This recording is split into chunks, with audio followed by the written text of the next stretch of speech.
Welcome back. Welcome in. This is Country Roads Confidential at earsports.com. It's a Paramount podcast. I am Mike Casazza here to preview West Virginia's football game this weekend. It's well, I'm trying to think of who they play or does this game have a title? Ah, yes. The Backyard Brawl 107 against Pitt at 3:35. Excuse me, 3:30 Saturday, Acrisure Stadium. Welcoming in Chris Anderson to talk about this. Chris, I have a feeling we're going to talk about non-conference scheduling quite a bit to get this going. This is the highlight of the non-conference schedule for West Virginia. Um, I'm not sure that's the biggest non-conference name on the tip of our tongues this week. And also, as we look at these two teams, there are some, I mean, for instance, with statistical um, head-to-heads that are really difficult to read, but probably will be important. And the judgment here is kind of clouded because of the quality of competition respective to both teams, a good team and a bad team for West Virginia, and maybe two bad teams, as much as it pains me to say it for Pitt too. But can I go off the board here and start with how Alabama and Pitt fit together? Would that be okay? You go for it. All right. West Virginia is trying to fix its schedule, and when Alabama's on the schedule is not fixed, according to Neil Brown. Um, Man, I've talked to people down there, and our people on 24/7 have talked to people down there, and they do not know where this is coming from, which is my update there. That said, though, you don't even need to read between the lines. Brown said that he'd like to have Pitt, a group of five, and an FCS team on his schedule in the future. Um, he better beat Pitt Saturday, right? I mean, if you're going to clear your schedule from maybe the largest series in stadium history and replace it with Pitt, because you don't want to be 0-1. Well, that means you got to be 1-0 those 2 years. But also, you probably need to prove in this particular week that this is a team that you can beat because the expectations in the preseason, I think, locally and abroad are higher for West Virginia than Pitt. It could all change on a Saturday afternoon in September, though. And then if that does change, oh boy, I don't want to like be dramatic here, and I don't want to jump to hot board and make that joke or whatever. But I certainly think that a future that 6 months ago looked pretty stable is certainly not as stable moving forward. Fair? Yeah, I certainly think it's fair. I mean, heck, for the season, I circled this as one of the two, make or break games for the season. Um, Part of it had to do with it being a rivalry. Part of it had to deal with the fact that I did not believe at the time, and may still not, still believe the same thing, that Pitt's not a very good football team. And even if it is on the road, if you go in there and lose, no matter how you started or how you do after for the next couple games, this would be a bad loss. And still feel that way. So this is big week for Neil Brown and his coaching staff for sure. On your end of the telephone, your end of the DMs, your end of the message board, your end of the conversation that you have with people, what is the feedback? What is the response to the Alabama comment this week? Because I can fill you in on mine for sure. Well, a lot of mine comes from fans because I put that story up and immediately social media was abuzz with the comments from Neil Brown. Uh, in in my replies, a lot of Facebook comments, which again, I never recommend you read the Facebook comments, never, ever. But there seems to be, I don't even think it's a split. I mean, there is a split, but it's probably 80-20 of with 80% of people being like, yeah, it would be nice to get a win, but man, you can't say that out loud.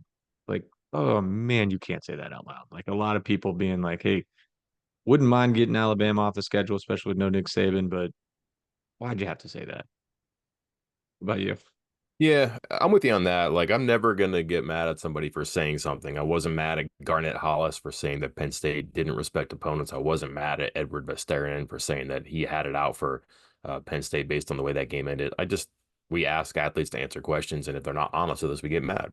Same thing for coaches.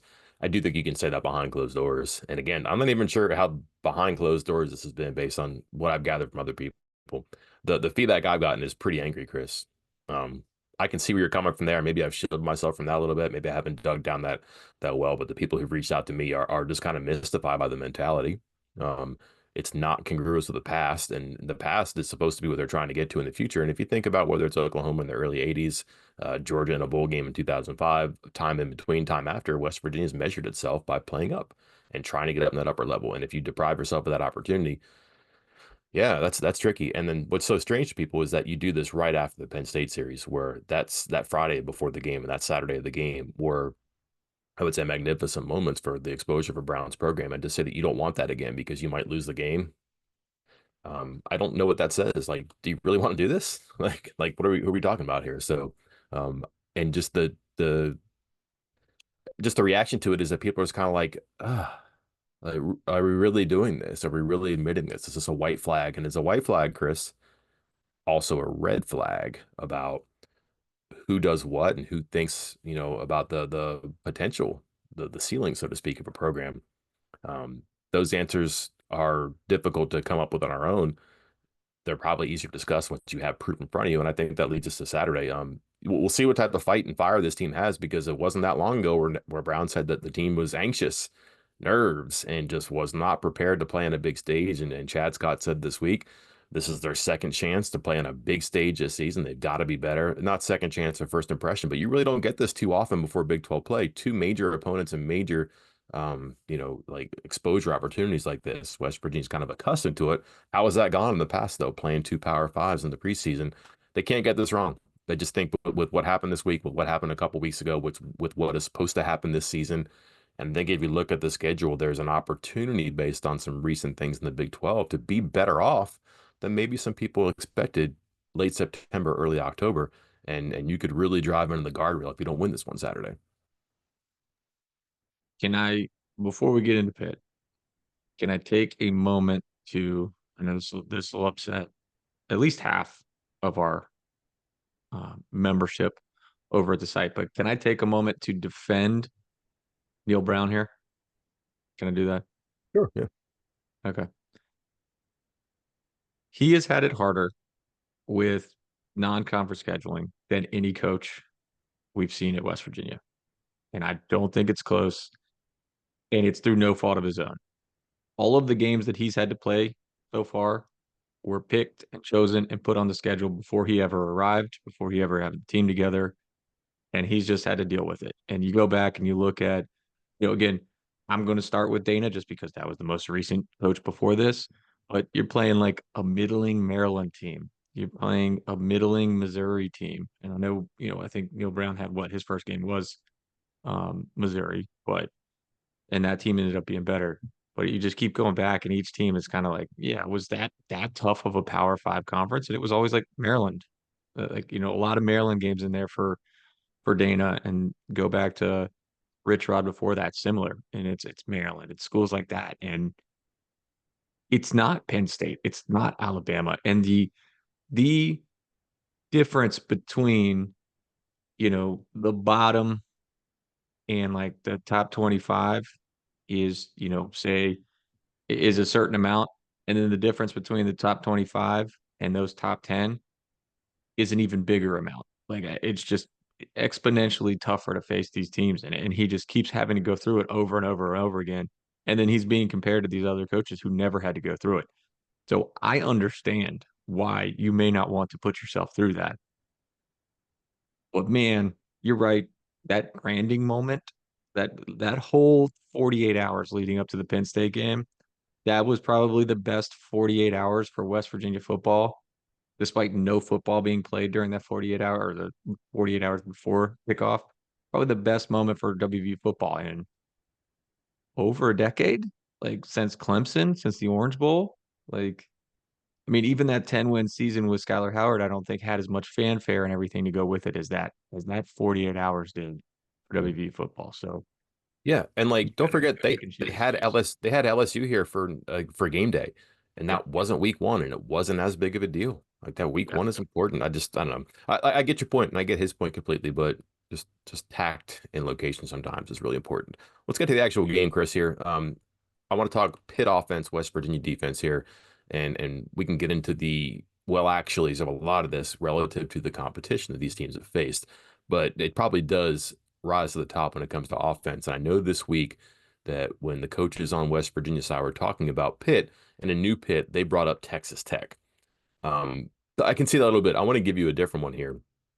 This reminds me of Kansas a couple years ago, where it completely different offense. I get that. I'm not making that comparison. Not your mother's Kansas. Not your father's Kansas. Not your mom's either, I guess. But that was not your father's Kansas that came to town. That ended up being a pretty good team and now a pretty good program after that. I see parallels with Pitt where this is new and it might have some longevity, Chris. I just think that what they're doing on offense could be unique and effective until it gets figured out, and it may take a while to figure it out because it is so new and has been effective so far against bad competition. Sure. I just think that you look at these stats, and I would not be surprised if you get into late October and you're like, wow, Holstein's still spinning it. Wow. Mumfield's still catching passes downfield. Wow. Reed's still getting a lot of, all-purpose yardage per game. That would not shock me. I think there's something to that. 100%. I think there's going to be hiccups here. I think there's going to be hiccups, and we'll get into why, and why it could happen this weekend.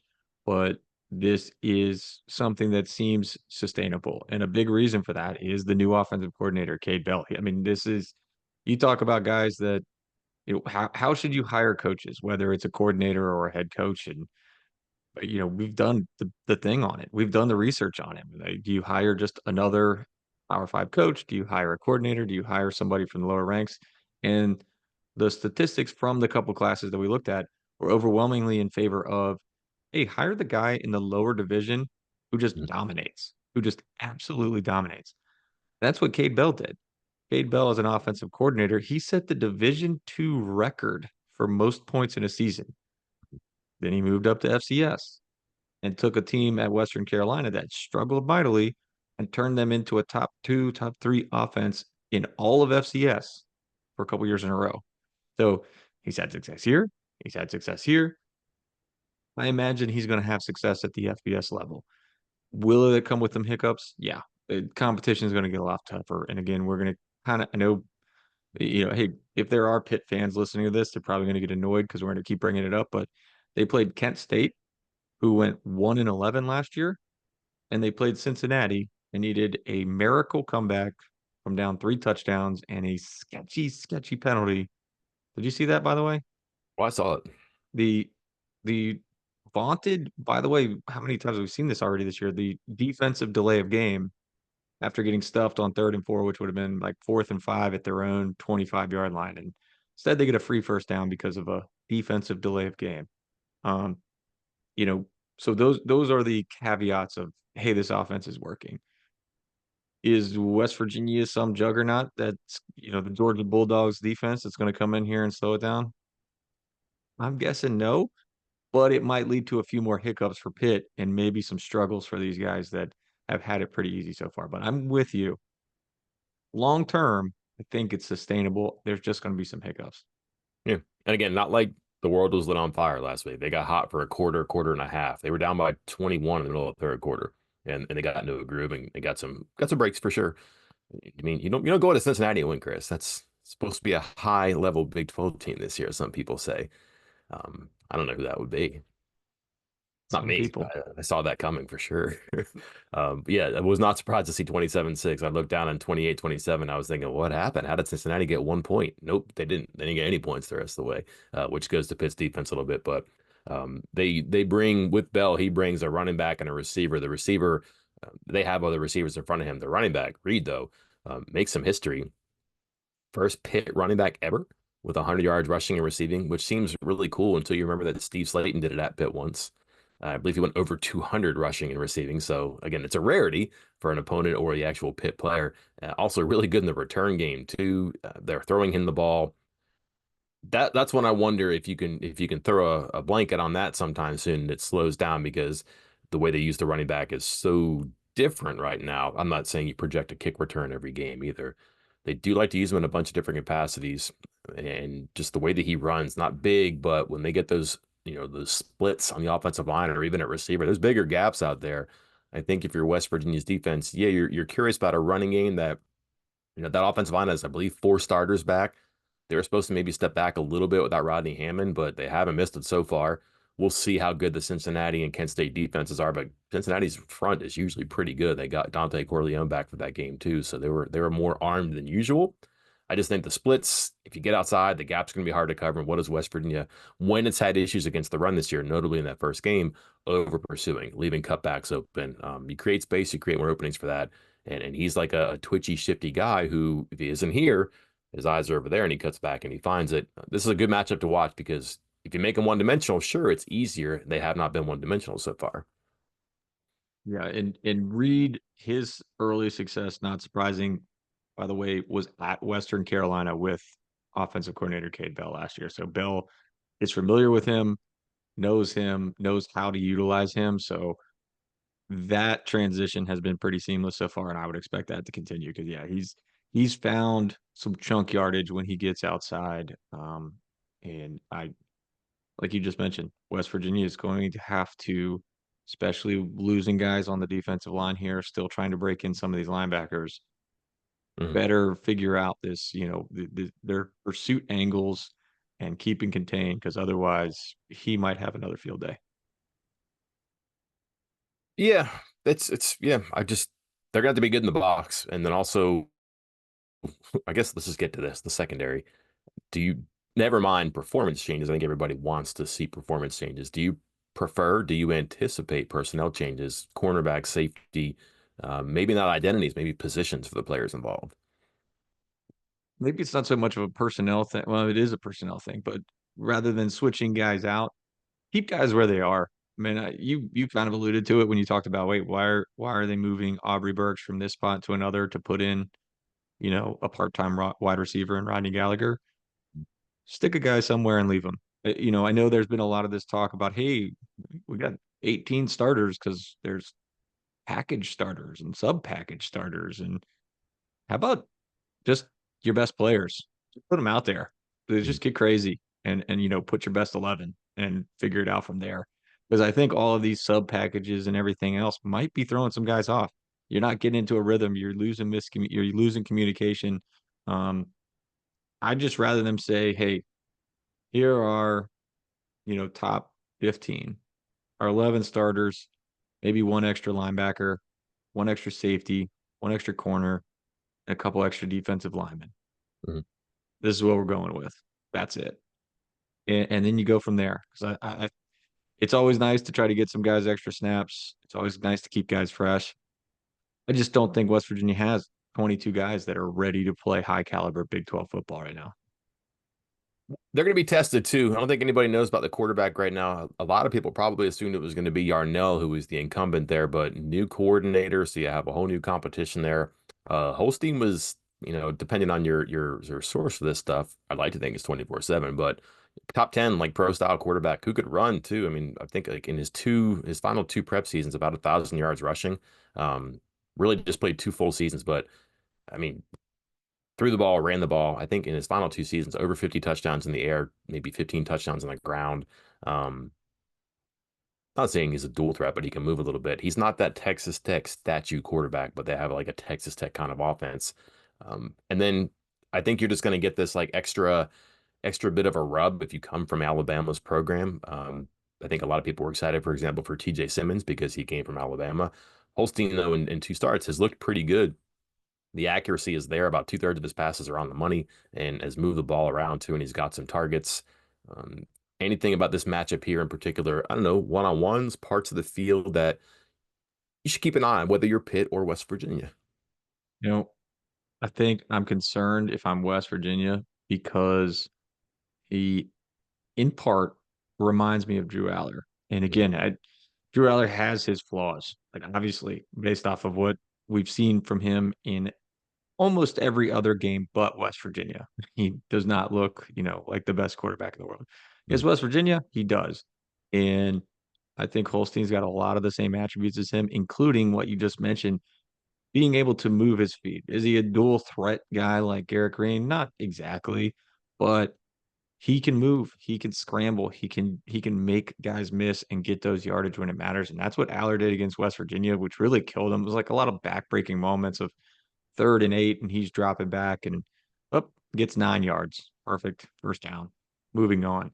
And Holstein did that a few times in the game against Cincinnati to help them come back, where he broke free for a 10-yard run, this yard run. And I believe, let me pull this up. I had the stats written down. Yeah, he's got so far on the season 11 scrambles for 75 yards with 6 missed tackles forced. Yeah. So again, he's not wildly fast. He doesn't accelerate like Jaheim White, or he doesn't accelerate like Garrett Green.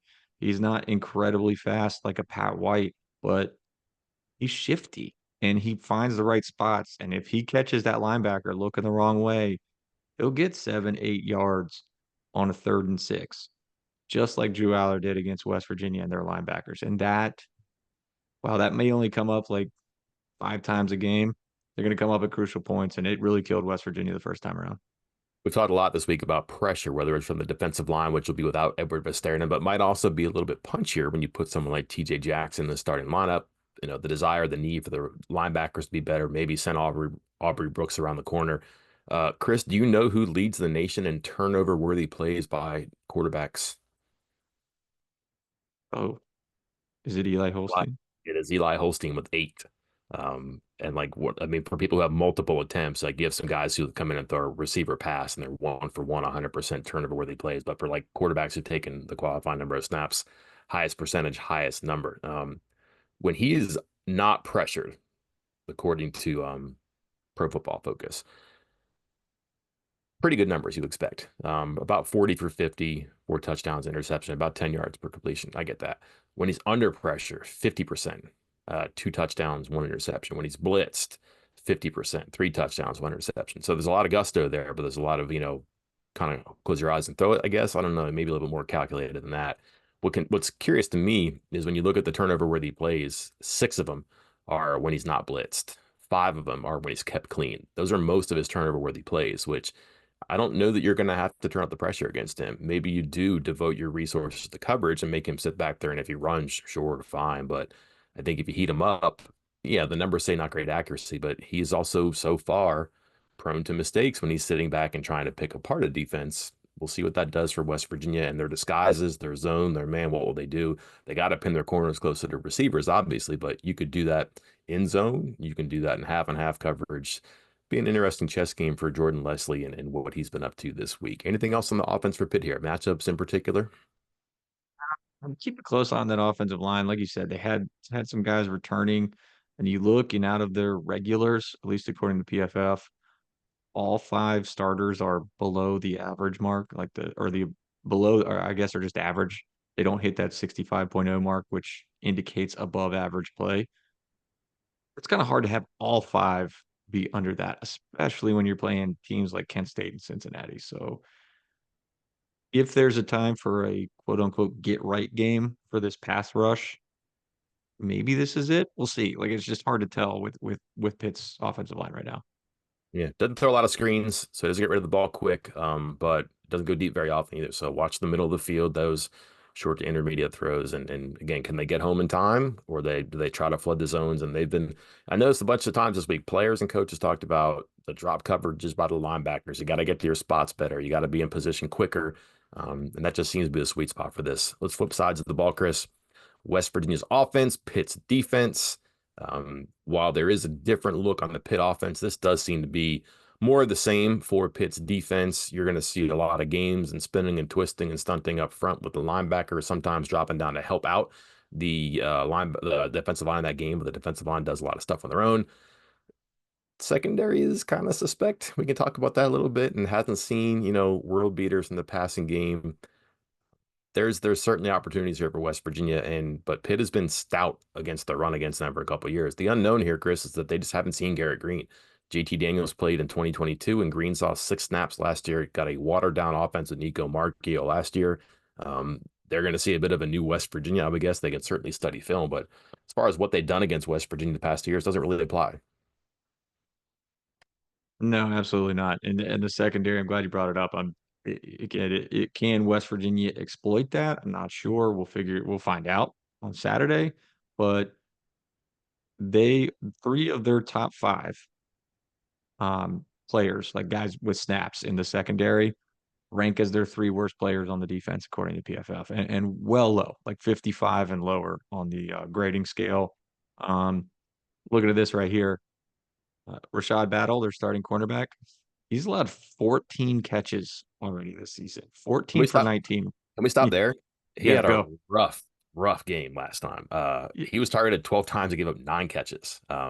And they threw different people at him all game, and he couldn't. I mean, he couldn't stop anybody. And he was left side, right side. He does field boundaries, so they're gonna there's certainly situations that West Virginia can isolate him and get plays because you're looking at it. I mean, that's a rough game, and I can't imagine confidence is going to be very high. He's probably had a tough week of practice where they challenged him. I would be shocked if West Virginia didn't try to exploit that because 9 catches and 12 targets, and you said I think he's what 10 for 14 for the year. It was all last year against Cincinnati or last week against Cincinnati where the damage is done. I don't know how you can ignore that. 14 for 19 on the year. Just terrible. And you go back to safeties, Donovan McMillan and Philip O'Brien. I believe it's McMillan that starts. O'Brien comes in as kind of like a nickel back and plays some safety stuff. But 6 of 7 for 118 yards with McMillan, 5 of 6 for 88 yards with 2 touchdowns against O'Brien. I mean, that's when three of your top five defensive backs are that bad, at least statistically so far, against two terrible teams, by the way, two terrible teams. Come on. Sorry, man. Terrible teams. I'm gonna say it again. Um, you can't hide them. Like you can't hide 60% of your secondary. You know, if it's one guy, you can scheme it a certain way. You can try to tuck them away. Maybe you just sub them out and put someone in and try a different package, different look. But when three of your top five guys are this bad, I mean, somebody's gonna have to figure something out because that's too exposed. You are too exposed in this scenario, and West Virginia should be able to pass against it. Where, Chris? Because I don't think Garrett Green is connected on an outside deep ball yet. I mean, pretty much all of his stuff has been deep middle, which is fine. If you can get those open, that's sometimes easier because you got more room to work with there, more room to miss, I suppose, too. But I look at his numbers this year versus last year. Last year, everybody made a big deal out of the layups. And last year, he was about 45, 46% on that 10 to 19 yard range. Chris, this year he's like 66%. That's an improvement. And again, that's not two bad teams. That was a good Penn State team. And like last week, I mean, he kind of picked that team apart a little bit, but it still counts. And look at what happened in the first 2 games for Pitt. Again, they're pretty active with their linebackers. They will blitz. They'll kind of muck things up there and drop behind the linebackers who blitz to fill those spots. 4 for 14, the first two opponents in that 10 to 19 yard range, which is not 45%, certainly not 66%. I wonder if that's an invitation for Green to look to stretch the field here, or do they play behind the line of scrimmage a little bit too? I'm not sure. I'm not either. And it's hard to tell. Like what exactly is this defense? Is it any good? They lost some key players, most notably the defensive lineman from Pitt, who left because he said they can't win here. Yeah. Um, yikes! But you look at this. They gave up 24 points to Kent State, who ranked 129th out of 133 in rushing yards last year and scored fewer points in a loss to an FCS school in week 2. Hmm. Um, so That's bad. like the defensive stats and the defensive numbers, the defensive grades are kind of meh as you're looking at them now, and then you put them into the context of I mean, let's be honest here, pathetic offenses that they faced.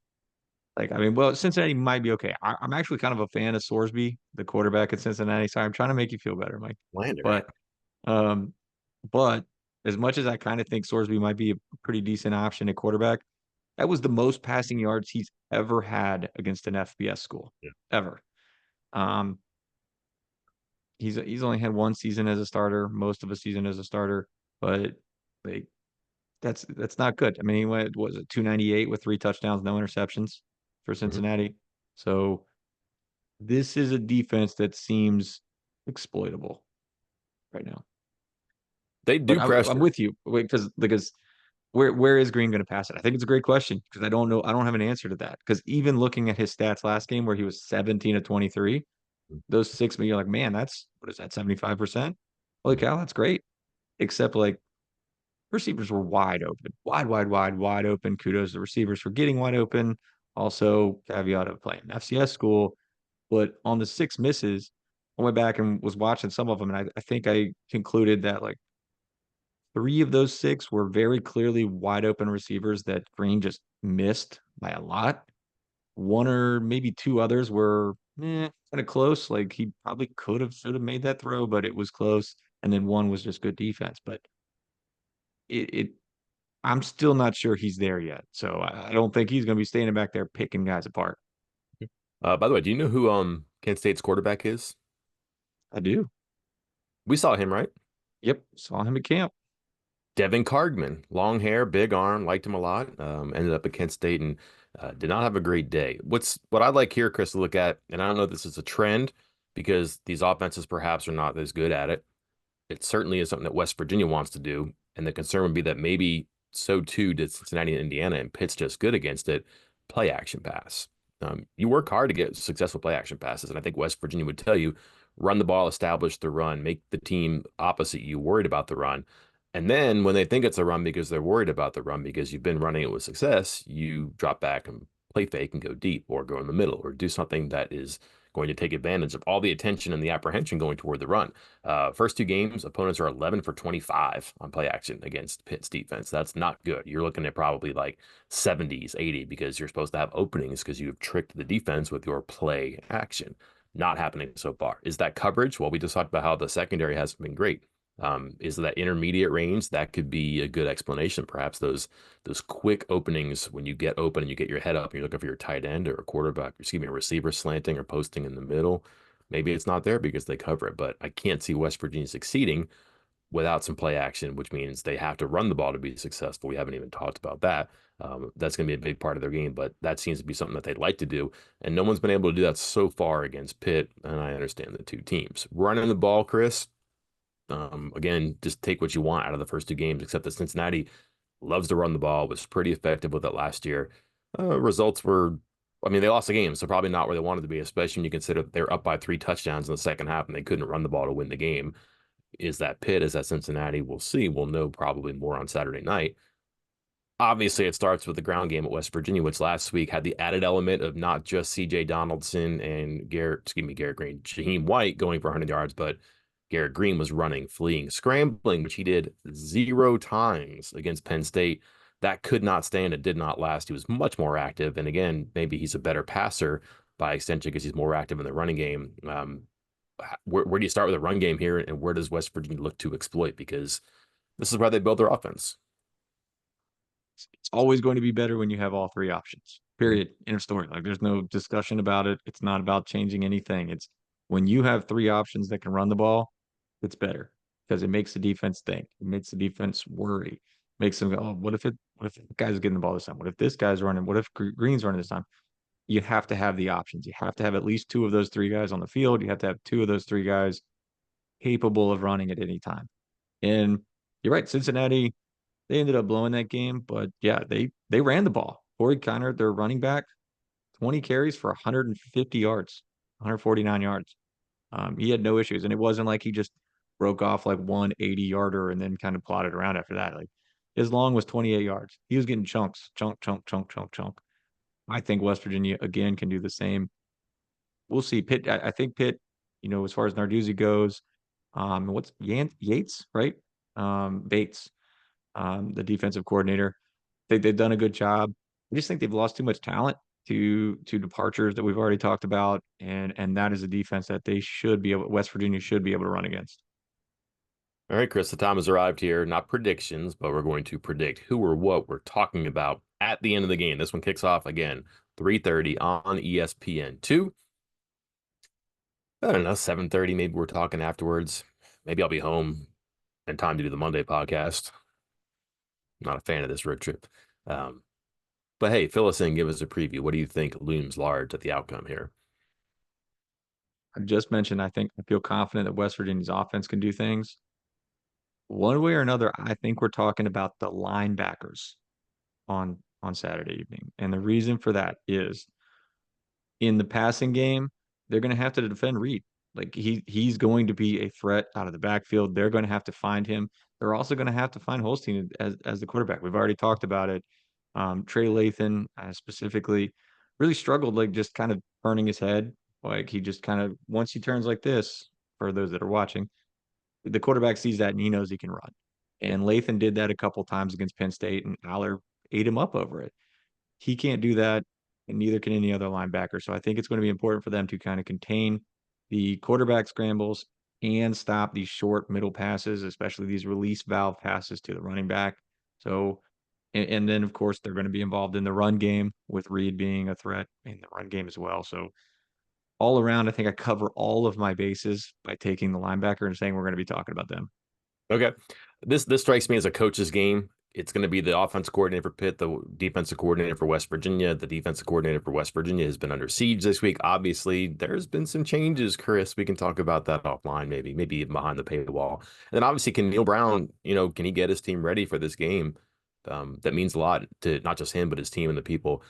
I don't want to go that way though, because ultimately it does come down to players. And I just think about how they've done this in the past when these two teams get together, not last year, but big plays. There are going to be singular moments where someone makes a mistake and the other team capitalizes. Someone gets open, someone outruns somebody, someone shakes a tackle. When you look at how that 22 game played out, I think it's going to be more like that this time, what we saw last year. And what was that?